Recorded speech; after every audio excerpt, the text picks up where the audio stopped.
Lesson number 13 application software અને એન્ટીવાયરસનો ઉપયોગ. Uses of application software and antivirus.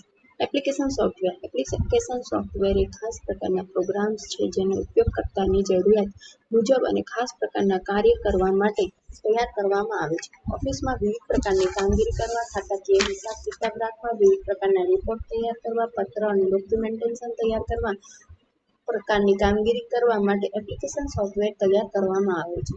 દરેક સંસ્થા અને ઉપયોગકર્તાની જરૂરિયાત મુજબ એપ્લિકેશન સોફ્ટવેર તૈયાર કરવામાં આવે છે. એપ્લિકેશન સોફ્ટવેરને રેડીમેડ સોફ્ટવેર કે પેકેજ પણ કહે છે. સામાન્ય રીતે તે એકથી વધુ પ્રોગ્રામ્સનો સમૂહ હોય છે. તેનું કાર્ય નિશ્ચિત હોય છે. એપ્લિકેશન સોફ્ટવેરને ડિઝાઇન કે તૈયાર કરનાર એપ્લિકેશન પ્રોગ્રામર કહે છે. એપ્લિકેશન સોફ્ટવેર જે ડિઝાઇન કરે કે તૈયાર કરે ને એને એપ્લિકેશન પ્રોગ્રામર કહે છે. અને એપ્લિકેશન એ એકથી વધુ પ્રોગ્રામ્સનો સમૂહ હોય છે. હવે એપ્લિકેશન સોફ્ટવેરને રેડીમેડ સોફ્ટવેર કે પેકેજ કહેવામાં આવે છે. પણ કયા? તો દરેક સંસ્થાના ઉપયોગકર્તાની જરૂરિયાત મુજબ એપ્લિકેશન સોફ્ટવેર તૈયાર કરવામાં આવે તેની. આ પ્રકારના પ્રોગ્રામ્સને હાઈ લેવલ લેંગ્વેજમાં લખવામાં આવે છે. એપ્લિકેશન સોફ્ટવેરના ઉદાહરણમાં MS ઓફિસના પેકેજના MS Word, MS Excel, MS PowerPoint, MS Access વગેરે, PageMaker, Corel Draw, Tally, Photoshop વગેરેનો સમાવેશ કરવામાં આવે છે. વિવિધ પ્રકારના એપ્લિકેશન સોફ્ટવેરના નામ અને તેનો ઉપયોગ નીચે મુજબ છે.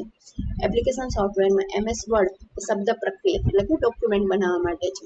MS Excel spreadsheet, MS PowerPoint presentation બનાવવા માટે, MS એક્સેસ ડેટાબેઝ બનાવવા માટે, પેજમેકર ડેસ્કટોપ પબ્લિશિંગ માટે, Corel Draw graphics designer editor, Tally accounting માટે અને ફોટોશોપ ઇમેજ ડિઝાઇનર અને એડિટર માટે છે. સામાન્ય ઉદ્દેશ ધરાવતા એપ્લિકેશન સોફ્ટવેર. એપ્લિકેશન સોફ્ટવેરના બે પ્રકાર, એમાંથી એક છે સામાન્ય ઉદ્દેશ ધરાવતા એપ્લિકેશન સોફ્ટવેર. ઉપયોગકર્તાની જરૂરિયાતને અનુલક્ષીને સામાન્ય ઉદ્દેશ્ય સાથે તૈયાર કરવામાં આવતા પ્રોગ્રામને સામાન્ય ઉદ્દેશ્ય ધરાવતા એપ્લિકેશન સોફ્ટવેર કહે છે. જેમ કે ગ્રાફિક્સ સોફ્ટવેરનો ઉપયોગ ચિત્ર કે ઇમેજ આધારિત ગ્રાફિક્સને તૈયાર કરવા કે તેને સુધારવા માટે થાય છે. આ પ્રકારના સોફ્ટવેર ચોક્કસ કાર્ય કરવા માટે ઉપયોગી બને છે. તેનો ઉદ્દેશ્ય સામાન્ય કાર્ય પૂરતો મર્યાદિત હોય છે, જેના કારણે તે લગભગ દરેક ક્ષેત્ર, સંસ્થા અને ઓફિસમાં દૈનિક ધોરણે ઉપયોગમાં લેવાય છે. સામાન્ય ઉદ્દેશ્ય ધરાવતા એપ્લિકેશન સોફ્ટવેરના વિવિધ કાર્યક્ષેત્ર નીચે મુજબ છે. Word processing, presentation, database management, graphics design, માહિતી સંચારણ, શૈક્ષણિક એપ્લિકેશન, વ્યાપારિક એપ્લિકેશન વગેરે. હવે બીજા નંબરનું છે વિશિષ્ટ ઉદ્દેશ્ય ધરાવતા એપ્લિકેશન સોફ્ટવેર. વિશિષ્ટ પ્રકારના કાર્ય કરવા માટે તૈયાર કરવામાં આવતા ખાસ પ્રકારના પ્રોગ્રામ્સને વિશિષ્ટ ઉદ્દેશ્ય ધરાવતા એપ્લિકેશન સોફ્ટવેર કહે છે. તે ચોક્કસ હેતુ સાથે તૈયાર કરવામાં આવે છે. આ પ્રકારના સોફ્ટવેરનો ઉપયોગ ગ્રાહકોને સૂચના આપવા, ટિકિટ બુકિંગ, બિલિંગ તેમજ મેનેજમેન્ટ પ્રકારના કાર્ય કરવા માટે થાય છે. વિશિષ્ટ ઉદ્દેશ્ય ધરાવતા એપ્લિકેશન સોફ્ટવેરના વિવિધ કાર્યક્ષેત્ર નીચે મુજબ છે. રેલવે, એરલાઇન્સ, બસ વગેરેમાં રિઝર્વેશન માટે, hospital management, hotel management, school અને કોલેજમાં, લાઇબ્રેરી, બેંક મેનેજમેન્ટ વગેરે.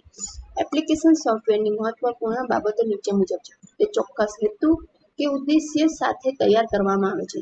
કોમ્પ્યુટર સિસ્ટમ માટે એપ્લિકેશન સોફ્ટવેર હોવું જરૂરી નથી. એપ્લિકેશન સોફ્ટવેર તૈયાર કરવાની કામગીરી મુશ્કેલ છે. તે ઉપયોગકર્તા વડે આપેલા કાર્યનું જ પરિણામ દર્શાવે છે. તેમાં ઉપયોગકર્તા અનુકૂળતા મુજબ ઇચ્છિત ફેરફાર કરી શકે છે. તેનો ઉપયોગ નિશ્ચિત કાર્ય કરવા માટે થાય છે. હવે છે એન્ટીવાયરસ. એન્ટીવાયરસ વાયરસ એટલે વાઇટલ ઇન્ફોર્મેશન રિસોર્સિસ અંડર સીઝીસ. કોમ્પ્યુટરને નુકસાન કરતા પ્રોગ્રામ્સને વાયરસ કહે છે. વાયરસ એક ખાસ પ્રકારનો પ્રોગ્રામ છે જેનો હેતુ કોમ્પ્યુટરને નુકસાન પહોંચાડવાનો હોય છે. વાયરસથી બચવા માટે ઉપયોગી પ્રોગ્રામ્સને એન્ટીવાયરસ પ્રોગ્રામ કહે છે. વાયરસ સ્વતંત્ર કે કોઈ ફાઇલ કે પ્રોગ્રામની સાથે જોડાઈને કોમ્પ્યુટરમાં પ્રવેશી શકે છે. વાયરસ એક કોમ્પ્યુટરમાંથી બીજા કોમ્પ્યુટરમાં ફેલાય છે. વાયરસ કોમ્પ્યુટરમાં ઉપલબ્ધ માહિતી, programs, file, folder, disk drive વગેરેને નુકસાન પહોંચાડી શકે છે. વાયરસ કોમ્પ્યુટરની કાર્યક્ષમતાને ઘટાડી શકે છે તેમજ ઉપયોગકર્તાની જાણ વિના કોમ્પ્યુટરમાં પ્રવેશીને સિસ્ટમને નુકસાન પહોંચાડી શકે છે. વાયરસ કોમ્પ્યુટરમાં રહેલી માહિતીનો દુરુપયોગ કરી શકે છે. તે ઉપયોગકર્તાની જાણ બહાર અન્ય કોમ્પ્યુટર પર માહિતીને મોકલવાનું કાર્ય પણ કરે છે. કમ્પ્યુટરમાં વાયરસ હોવાના લક્ષણો. કમ્પ્યુટરમાં વિવિધ માધ્યમ વડે વાયરસ પ્રવેશી શકે છે અને ત્યારબાદ તે કમ્પ્યુટર સિસ્ટમને વિવિધ રીતે નુકસાન પહોંચાડી શકે છે. ત્યારે કમ્પ્યુટર સિસ્ટમમાં વાયરસ પ્રવેશે છે ત્યારે તેની વિવિધ પ્રકારની લાક્ષણિકતા વડે ઓળખી શકાય છે કે કમ્પ્યુટર સિસ્ટમમાં વાયરસ છે કે એન્ટીવાયરસ. પ્રોગ્રામ વડે કમ્પ્યુટર સિસ્ટમને સ્કેન કરીને પણ કમ્પ્યુટર વાયરસને શોધી શકાય તેમજ તેને દૂર કરી શકાય છે. કમ્પ્યુટરમાં વાયરસ પ્રવેશે તો કમ્પ્યુટર સિસ્ટમમાં મુખ્યત્વે નીચે મુજબના લક્ષણો જોવા મળે છે. કમ્પ્યુટરની ઝડપ ઘટી જાય, તે બંધ થઈ જાય કે ફરી શરૂ ન થઈ શકે. કમ્પ્યુટર આપમેળે ફરીથી શરૂ થઈ જાય એટલે કે રિસ્ટાર્ટ થઈ જાય. કમ્પ્યુટર ચાલુ કામગીરી વખતે બંધ થઈ જાય. કમ્પ્યુટરમાં અજાણ્યું નામ ધરાવતી ફાઇલ અથવા ફોલ્ડર જોવા મળે છે. કમ્પ્યુટરમાં રહેલી ફાઇલ અથવા ફોલ્ડરની અનેક ડુપ્લિકેટ કોપી જોવા મળે છે. કમ્પ્યુટરમાં ફાઇલ અથવા ફોલ્ડરને આપમેળે ડિલીટ કરી દેવામાં આવે છે. કમ્પ્યુટરની હાર્ડ ડિસ્ક કે સીડી અથવા ડીવીડી ડ્રાઈવ ઓપન થઈ શકતી નથી. બિનજરૂરી સંદેશાઓને દર્શાવવામાં આવે છે. ઇન્ટરનેટનો ઉપયોગ કરવામાં મુશ્કેલી જોવા મળે છે. કમ્પ્યુટરનો નવો પ્રોગ્રામ ઇન્સ્ટોલ કે દૂર થઈ શકતો નથી. વાયરસ ફેલાવતા માધ્યમ. કમ્પ્યુટરમાં ઇન્ટરનેટ, ફ્લોપી ડિસ્ક, સીડી અથવા ડીવીડી પેન ડ્રાઈવ પ્રકારના માધ્યમો વડે વાયરસ પ્રવેશી શકે છે. જો કમ્પ્યુટર સાથે જોડવામાં આવેલ માધ્યમોને એન્ટીવાયરસ પ્રોગ્રામની મદદથી ચકાસવામાં આવે તો વાયરસથી બચી શકે છે. કમ્પ્યુટરમાં વાયરસનો ફેલાવો કરતા માધ્યમો નીચે મુજબ છે. 1. Storage device. કમ્પ્યુટરમાં સીડી, ડીવીડી, પેન ડ્રાઈવ પ્રકારના સ્ટોરેજ ડિવાઇસ વડે વાયરસ ફેલાઈ શકે છે. પેન ડ્રાઈવ વાયરસનો સૌથી વધુ ફેલાવો કરતો સ્ટોરેજ ડિવાઇસ છે. માહિતીને એક કમ્પ્યુટરમાંથી અન્ય કમ્પ્યુટરમાં લેવા માટે પેન ડ્રાઈવનો ઉપયોગી બને છે. જો કોઈ કમ્પ્યુટરમાં વાયરસ હોય અને તેમાં પેન ડ્રાઈવ ભરાવવામાં આવે તો કમ્પ્યુટરમાં રહેલો વાયરસ પેન ડ્રાઈવમાં આવી જાય છે. હવે આ પેન ડ્રાઈવનો ઉપયોગ અન્ય કમ્પ્યુટરમાં કરવામાં આવે તો તે કમ્પ્યુટરમાં પણ વાયરસ આવી જાય છે. આ રીતે વાયરસ અનેક કમ્પ્યુટરમાં ફેલાય છે. સીડી, ડીવીડી, પેન ડ્રાઈવમાં રહેલા વાયરસને એન્ટીવાયરસ પ્રોગ્રામ વડે સ્કેન કર્યા બાદ જ તેનો ઉપયોગ કરવામાં આવે છે. હવે છે બીજું ઇન્ટરનેટ. વાયરસનો સૌથી વધુ ફેલાવો કરતું માધ્યમ ઇન્ટરનેટ છે. ઇન્ટરનેટ હેઠળ email, e-commerce, social networking websites, online games પ્રકારના માધ્યમ હેઠળ વાયરસ ફેલાય છે. કમ્પ્યુટરમાં ઇન્ટરનેટ અને તેના અન્ય માધ્યમો વડે કમ્પ્યુટરમાં વાયરસ પ્રવેશી શકે છે.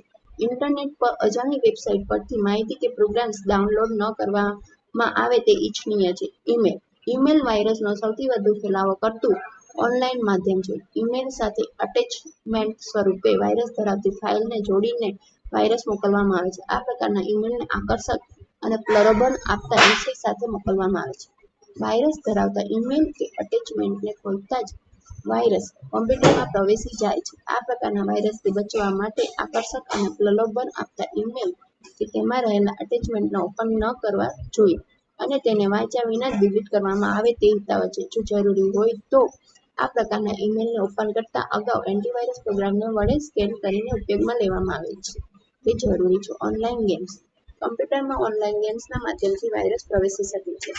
અમુક ગેમ્સમાં ચોક્કસ લેવલ પછી વાયરસ કમ્પ્યુટરમાં પ્રવેશી શકે છે. અમુક ઓફલાઈન ગેમ્સની મદદ સાથે પણ વાયરસને જોડી દેવામાં આવે છે, જેને ઇન્સ્ટોલ કરવાથી વાયરસ કમ્પ્યુટરમાં પ્રવેશી શકે છે. અજાણી વેબસાઇટ પરથી ઓનલાઈન ગેમ્સ ન રમવામાં આવે તે જરૂરી છે. વેબસાઇટ કે અન્ય માધ્યમ પરથી ગેમને ઇન્સ્ટોલ કરતા અગાઉ તેને એન્ટીવાયરસ પ્રોગ્રામની મદદથી સ્કેન કરવામાં આવે તે જરૂરી છે. વાયરસના પ્રકાર. વાયરસના મુખ્ય પ્રકાર નીચે મુજબ છે. Boot sector virus, email virus, overwrite virus, macro virus, logic bomb, Trojan horse અને વોર્મ. Boot sector virus. આ પ્રકારનો વાયરસ હાર્ડ ડિસ્કમાં બૂટ સેક્ટરમાં ઘૂસીને તેમાં ફેરફાર કરી નાખે છે.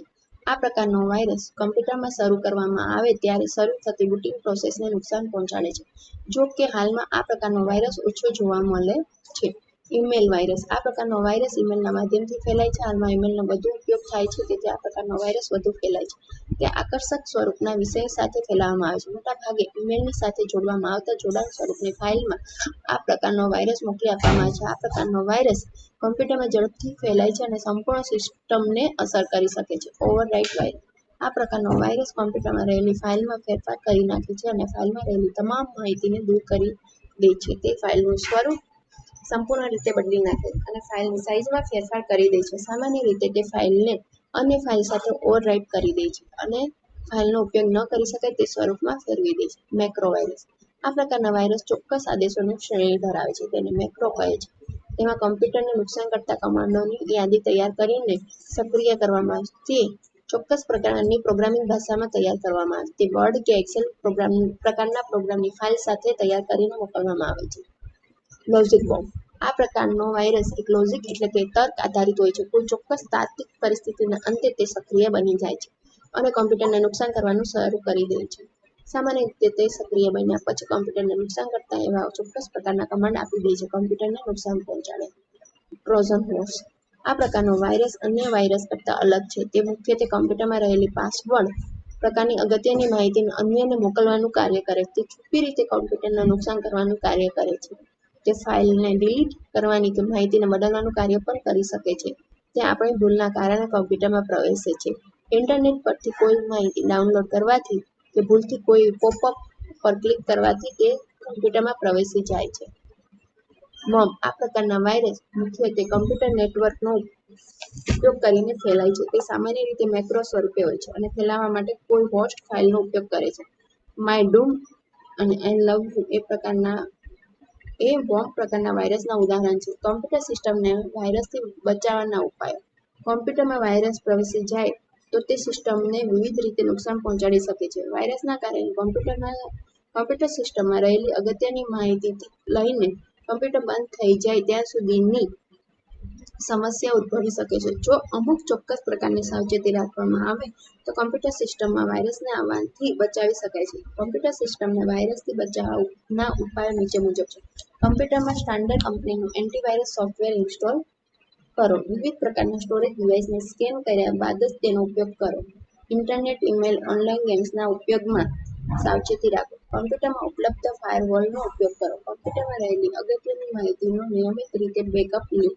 લાયસન્સ સર્જન આધારિત ઓપરેટિંગ સિસ્ટમ અને પ્રોગ્રામ્સનો ઉપયોગ કરો. કમ્પ્યુટરમાં રહેલા પ્રોગ્રામ્સ અને એન્ટીવાયરસ પ્રોગ્રામનો નિયમિત રીતે અપડેટ કરો. હવે એન્ટીવાયરસ પ્રોગ્રામ.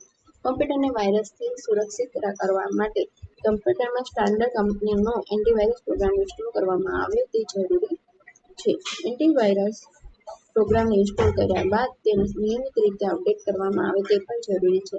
હાલ બજારમાં અનેક પ્રકારના એન્ટીવાયરસ પ્રોગ્રામ્સ ઉપલબ્ધ છે. તેનો ઉપયોગ કરીને કમ્પ્યુટરમાં આવતા વાયરસથી બચી શકાય છે. આ પ્રકારના એન્ટીવાયરસ પ્રોગ્રામને ઓનલાઈન કે ઓફલાઈન ખરીદીને ઉપયોગમાં લઈ શકાય. હાલ બજારમાં ઉપલબ્ધ મુખ્ય એન્ટીવાયરસ પ્રોગ્રામ નીચે મુજબ છે. બિગ મેકેફી, અવાસ્ટ, એવિઝી, નોર્ટન એન્ટીવાયરસ અને કાસ્પરસ્કાય વગેરે એન્ટીવાયરસના ઉદાહરણો છે. તો આ સાથે આપણે લેસન નંબર 13